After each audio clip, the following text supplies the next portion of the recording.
Welcome to the Hedge Witch Herbarium podcast.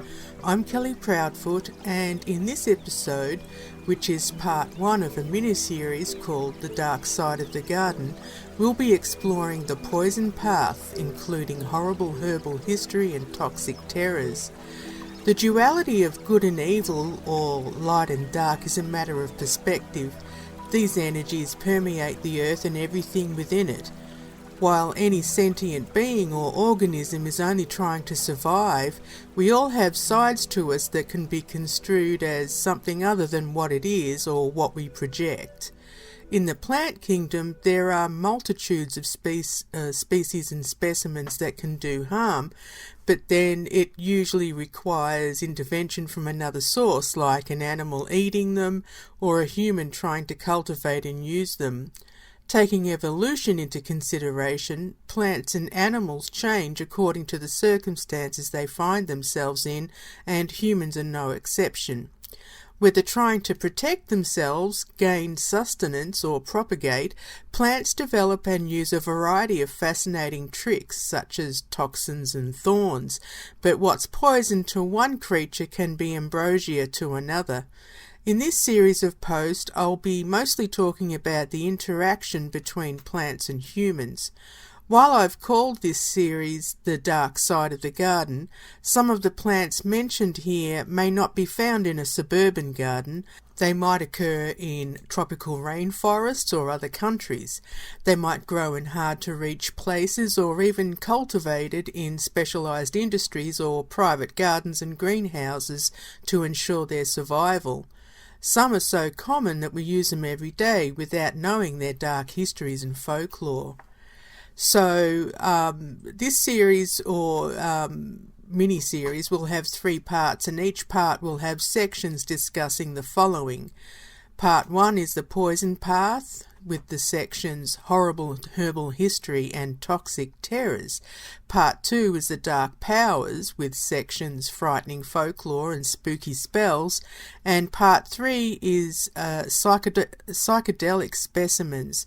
Sections included there are magic mushrooms and hallucinogenic herbs and plants. And also included in this series are notable nasties. So, first of all, I want to say a disclaimer or a warning. While I assume that those listening are at least a little serious and use common sense when it comes to dealing with plants, I'd like to stress emphatically that the following information in this series is for information and educational purposes only. It's unwise, to say the least, to dabble in anything, whether imbibing or using plants for curiosity or magical reasons, unless you've consulted with an expert or you're an expert yourself. So I'd like to start off with a little quote from John Keats. "My heart aches, and a drowsy numbness pains my sense, as though of hemlock I had drunk." So let's delve into the horrible herbal history. Since before 4500 BC, poisons have been used for several purposes, such as weapons and murder, but also medicines and anti-venom by scientists and healers. While mostly used for nefarious reasons, poison has been useful for developing the progress of branches like technology and toxicology. Ancient civilizations used poisons and toxins in hunting to bring about the quick death of their prey and, in equal measures, their enemies. Archaeological digs have discovered weapons with grooves and repositories to store poisons to ensure success in hunting and killing. During the time of the Roman Empire, assassinations were often assisted with the use of poisons, many of which occurred in drinking and feasting. Whether attempting to get rid of political and financial rivals or disposing of romantic partners in fits of passion, all social classes were involved in the use of poisons as an insidious way to deal with those who either posed a threat or trespassed in their lives. Poisoning became a popular way of killing in medieval Europe, along with the invention of cures for the more well-known poisons. Apothecaries sold a variety of medicines as well as poisons, and the citizens used these substances for good and also darker purposes. During that time, Arabs in the Middle East created a type of arsenic that was undetectable due to being clear and without an odour. In parts of Asia, the poisoning trend was also prevalent during this time. Toxic compounds and poisons found occurring naturally in nature continued to be used all over the world throughout history, often cited in stories, myths and legends, such as Shakespeare plays. In modern times, the idea of death by poison was incorporated in tales about espionage and whodunit stories like Sherlock Holmes and books by Agatha Christie, although these were either synthetic or inorganic.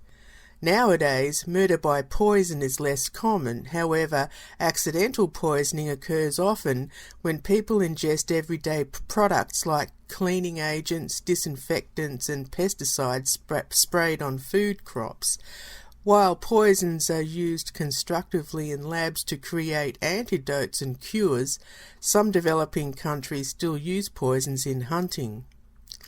So just a few notable historic poisonings which are quite well known include Socrates, who was sentenced to death to drink a concoction of poison hemlock, and Agrippina was given mushrooms that were poisoned, but then because she wasn't dying fast enough, they shoved a poisoned feather down her throat.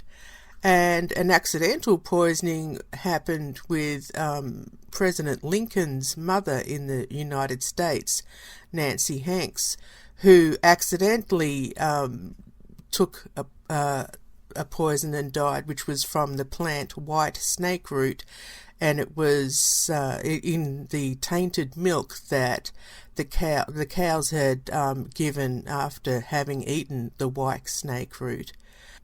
So let's get into some toxic terrors, and of course starting with deadly nightshade. The scientific or Latin name is Atropa belladonna, and it's one of the most notorious poisonous plants, which means, the name means beautiful woman, and it contains alkaloids such as scopolamine and atropine. A member of the Solanaceae family, which includes tomatoes, eggplants, potatoes and peppers, belladonna produces lovely black berries that are terribly poisonous along with the rest of the plant. Like other berries, those of the belladonna plant are attractive to children, so it's best to keep them away or remove it like other poisonous plants. Affecting the nervous system, this plant can paralyze the muscles, including the heart, and it can cause hallucinations in low doses. 10 to 20 berries are enough to cause death or coma. In the legend of Macbeth, written by Shakespeare, belladonna was used to poison the invasion of the Danes by adding it to their wine. Witches were said to have used it in their flying ointments, and in ancient Greece, women were known to use belladonna to dilate their pupils, therefore, as far as they thought, making them more attractive. Also used by the ancient Romans to poison their enemies, parents would tell their children that they would meet the devil if they picked the berries, giving belladonna other names such as Satan's cherries or the devil's rhubarb. The next toxic terror is the rosary pea, and its Latin or scientific name is Abrus precatorius. It's a tropical climbing vine that produces seeds with a toxic protein called abrin. Only one seed is needed to kill an adult within 36 hours. However, the seeds are relatively safe if they're intact. If the surface of the seed is scratched or ingested, it can be fatal. While abrin is similar to the notorious poison called ricin, it's up to 70 times more toxic, which makes the rosary pea one of the most potent poisonous plants. In tropical regions in South America, the beads have been traditionally used to create jewellery and rosaries, but they were also used as an aphrodisiac. Also known as crab's eye, jaquirty or jaquirity beans, or jumby beads, rosary peas have been responsible for the deaths of countless jewellery makers who became sick or succumbed to the poison after having accidentally pricked their fingers while working. Poisoning can also occur by absorption and inhalation once the seeds have been broken, and it only takes 3 micrograms of abrin to kill a human, resulting in vomiting and organ failure before the 4th day. Now we'll go on to the infamous poison hemlock, which has the scientific or Latin name Conium maculatum.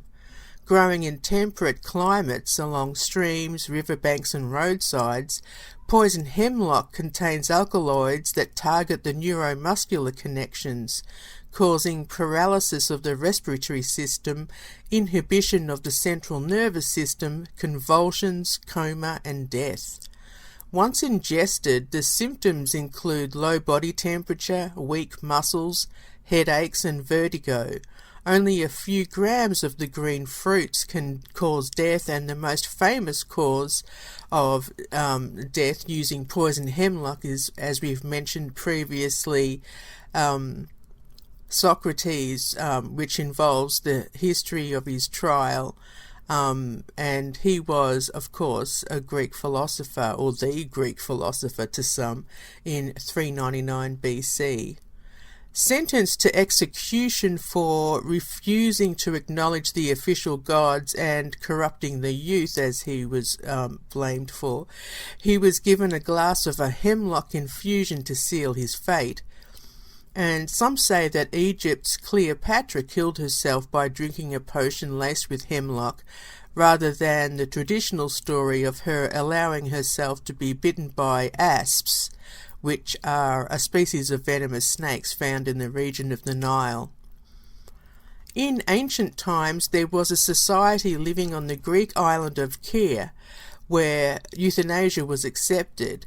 Once the elderly citizens passed a certain age, they were given a hemlock infusion to hasten their deaths.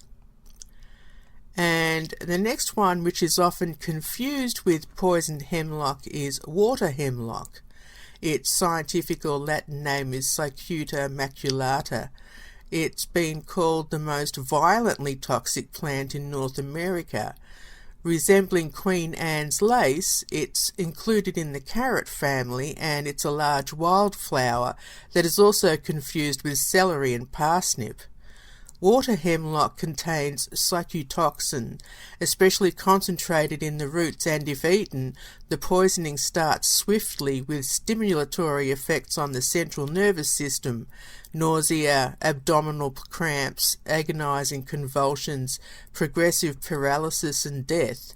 The few who have survived poisoning with water hemlock continue to experience tremors and amnesia. Also called devil's porridge, poison parsnip and cowbane, water hemlock grows in wet areas such as the banks of rivers and streams and in marshy meadows. Now we're going to look at white snake root.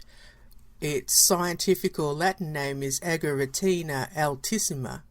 Native to eastern and central North America, white snake root was famous for causing the deaths of thousands of settlers from Europe in the 19th century.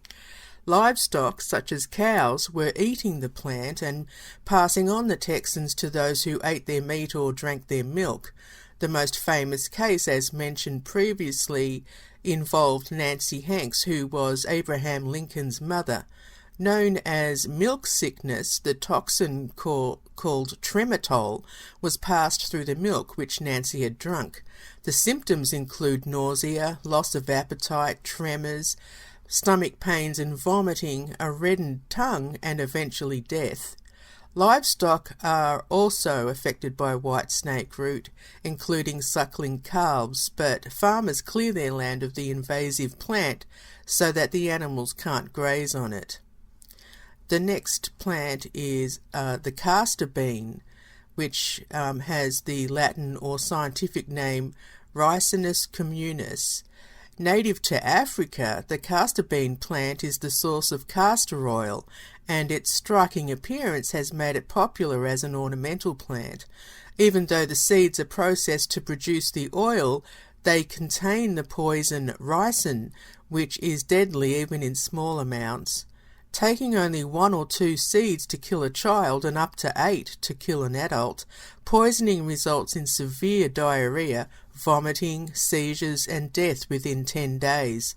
In 1978, the journalist Georgy Markov railed against the Bulgarian government, so he was assassinated with the use of this poison, which was injected by the tip of an umbrella. The majority of poisonings are accidental when ingested by animals and children. One infamous fact about the castor bean plant is that it holds the Guinness Book of World Records title for the most poisonous plant in the world, although there are others that could easily compete with that title. The next one is a favourite in gardens around the world, and it's called foxglove. Its scientific or Latin name is Digitalis purpurea.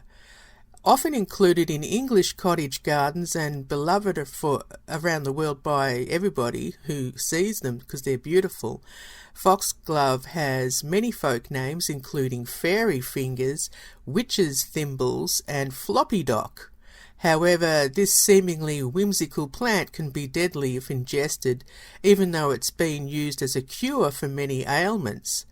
Scientists have created medications from Digitalis, one of which is digoxin, used to treat congestive heart failure, although the leaves, flowers and seeds of foxglove can be deadly if ingested. The symptoms of Digitalis poisoning includes lowering of the heart rate, nausea and vomiting, irregular heart contractions, cardiac arrest, and then death. Another beloved plant is oleander, and its scientific or Latin name is Nerium oleander. Also called laurel, which is actually a different plant, and trinitaria, oleander is native to the Mediterranean region, and it's considered to be the most poisonous plant in the world, although other plants have been given the same title, as I said before. All parts of the plant are highly poisonous, containing several toxins, including oleandrin, which acts on the heart, causing cardiac arrest. Ingesting oleander results in nausea and vomiting, dizziness, bloody diarrhea, both depression and excitement, seizures, irregular and rapid heartbeats. In 1808, during the Spanish War of Independence, a unit of Napoleon's soldiers roasted meat using oleander steaks, which resulted in 8 deaths and the remaining 4 with severe intoxication. The lovely and sweetly aromatic flowers are bewitching, making them difficult to resist, but even the sap can cause skin and eye irritations.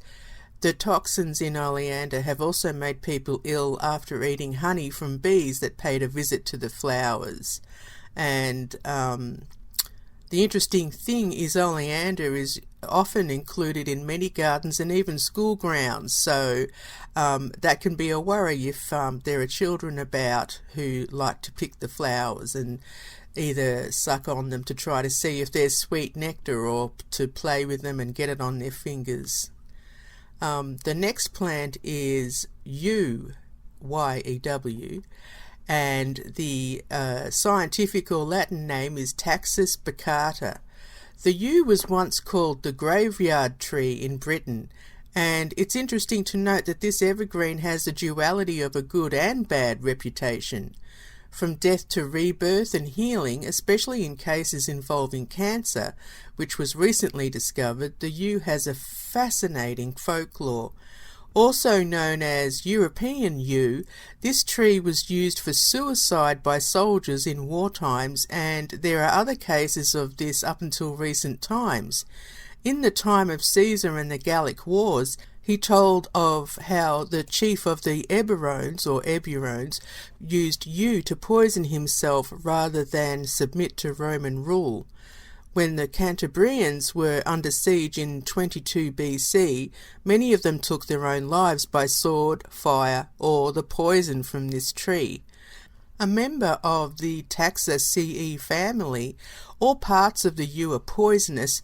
Even the seeds inside the red berries or cones are poisonous, though the berries themselves are relatively safe.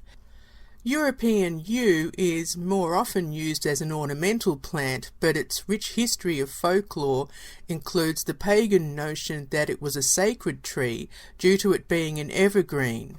As a symbol of eternal life, along with death and rebirth, the yew can regenerate itself when the branches touch the ground and take root. The Druids thought that the yew was a portal to the other world, and ancient priests would use it to summon spirits. Also believed to possess magical powers, the yew releases a taxine gas on hot days, which can prompt hallucinations. The folk names associated with the yew include Tree of Immortality, Common or English Yew, Ebe or Ibe, Taxus, and the Red Tree. There are many yew trees in the grounds of European churches and graveyards, since early Christians often took over pagan locations, also incorporating the symbolism of the yew's powers of immortality and resurrection for Jesus Christ. People would bury yew shoots with the dead and use the boughs as palms at Easter in churches. Some scholars believe that the Yggdrasil tree in Norse mythology was actually a European yew, and the ancient Celts believed that it symbolized the transmigration of the soul into a new form. The wood was often used to make longbows, and Shakespeare included the yew as an ingredient in the poisonous concoction featured in Macbeth, describing the inclusion, "slips of yew silvered in the moon's eclipse." Some yew specimens are said to be over 2,000 years old, and a 15th century botanist stated that the poisonous gases from the dead in graveyards was to blame for the yew's toxicity, as the roots were believed to hold the dead in place by securing them through their eye sockets or mouths. While many parts of yews are poisonous and can be fatal if eaten, the juicy red cup around the seed seems to be edible as long as the seed within is not chewed or swallowed. Birds eat those cups and spread the seeds. The discovery of Taxol. The chemotherapy drug paclitaxel, which is Taxol, used in breast, ovarian and lung cancer treatment, can be derived from Taxus brevifolia and other species of yew.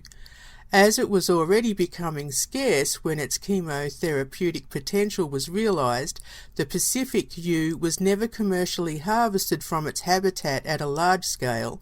The widespread use of the paclitaxel drug was enabled when a semi-synthetic pathway was developed from extracts of cultivated yews of other species.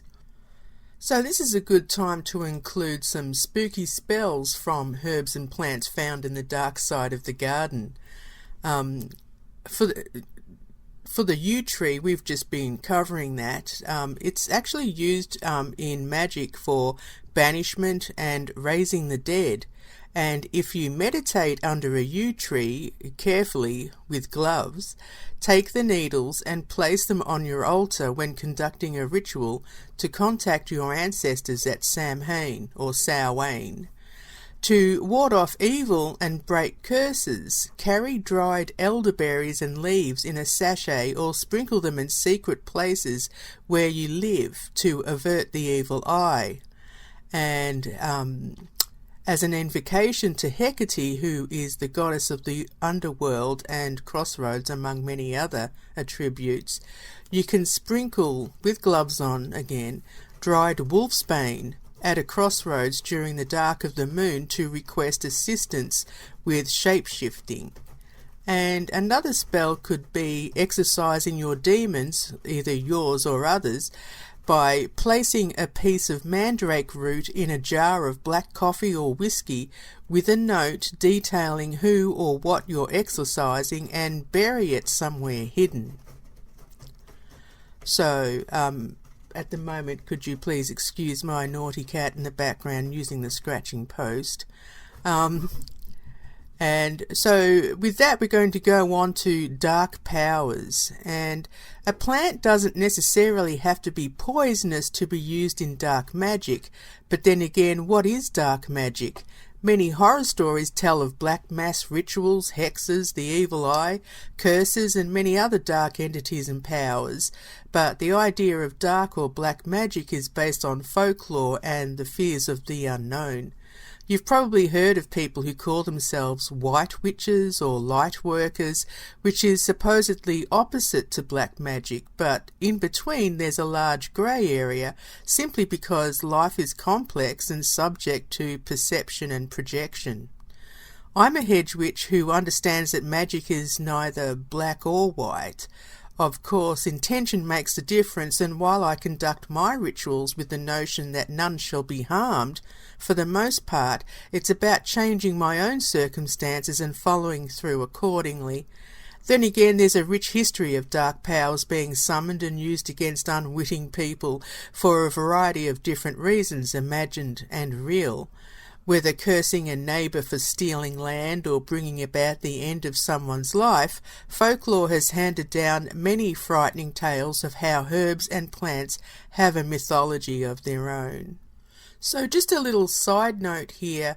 I think I'm going to be able to cram more in than what I said I would. Initially I said this would be a 3-part series, but it's probably going to be a 2-part series, with the next one covering the psychedelic specimens and mushrooms, magic mushrooms. So I'm going to continue here with the dark side of the garden, especially the dark powers, and begin again and look at the plants in this section for the dark powers. And of course the first one we're going to look at is mandrake. The Latin or scientific name is Mandragora officinarum. Mandrake is one of the more infamous plants throughout history, but it's also been used in love spells, and it was mentioned in the Bible in the story of Leah and Jacob, where it was used for its powers of fertility to help Leah and her sister Rachel, who were barren. Another positive use was the creation of amulets from the roots of mandrakes to bring about good fortune, and the ancient Greeks burned it as an incense. The most famous superstition about mandrake is the deafening scream supposedly emitted from the plant when pulled up by the root. It was said that if you did so, you'd instantly die and be condemned to hell. Complex instructions for harvesting mandrake included tying the plant to a dog and then running away while encouraging the dog to chase you, which pulls up the root and then kills the dog but leaves you unscathed, so you can take the roots for your own purpose. Eliphas Levi was an occult figure in the 19th century and a ceremonial magician who advised that the plant should be harvested on a Monday night after the vernal equinox.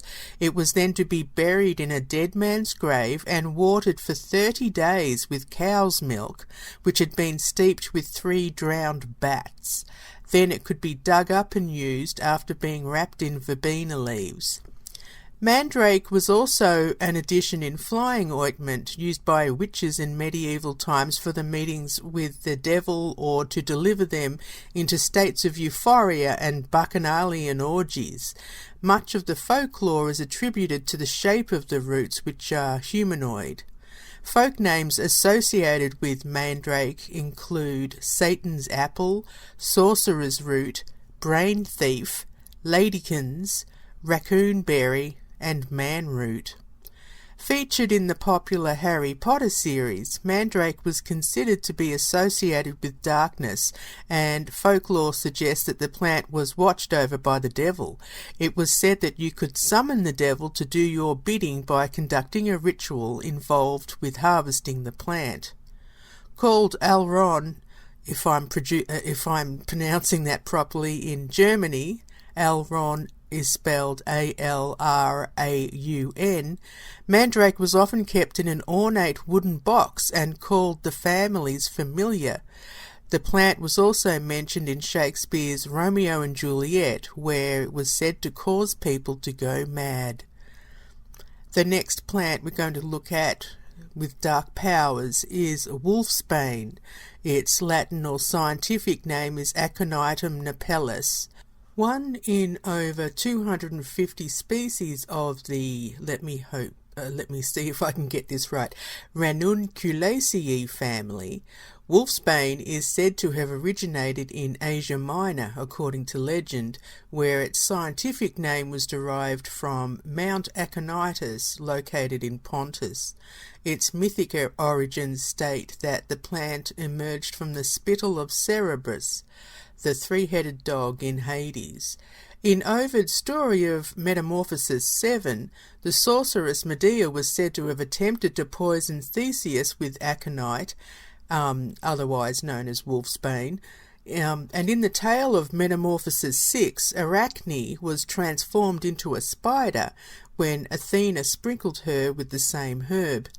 Also said to have been named Hecateus after Hecate, goddess of the crossroads, whose myriad powers include knowledge of poisonous plants.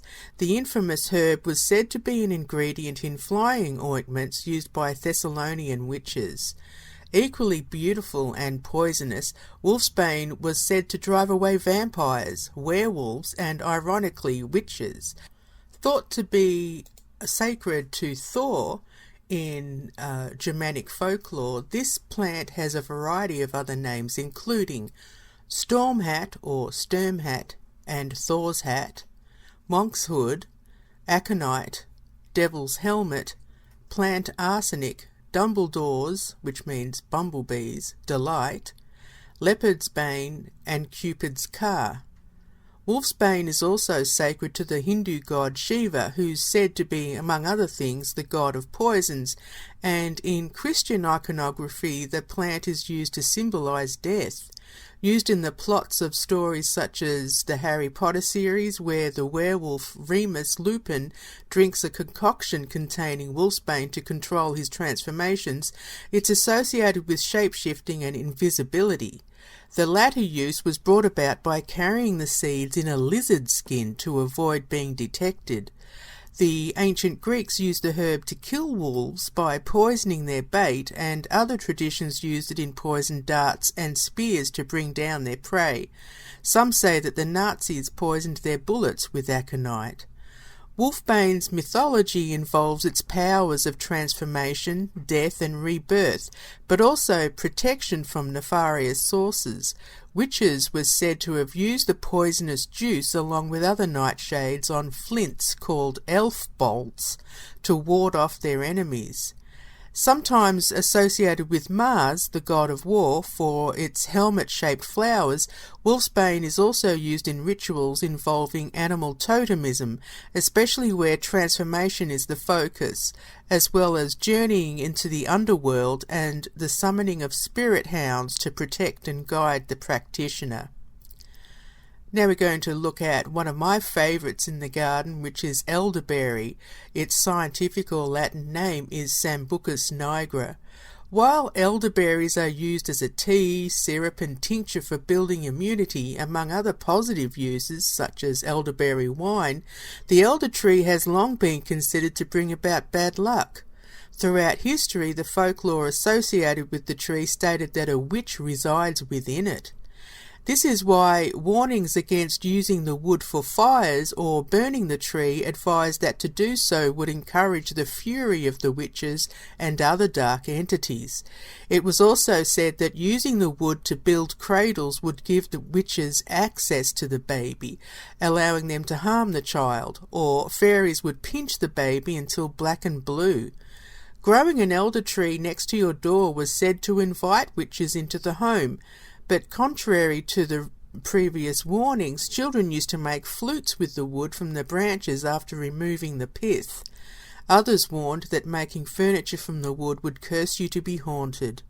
For the most part, the frightening tales often came from either Christian people or those who were afraid of witchcraft, since elder is one of the witch's favourites for its healing and magical properties.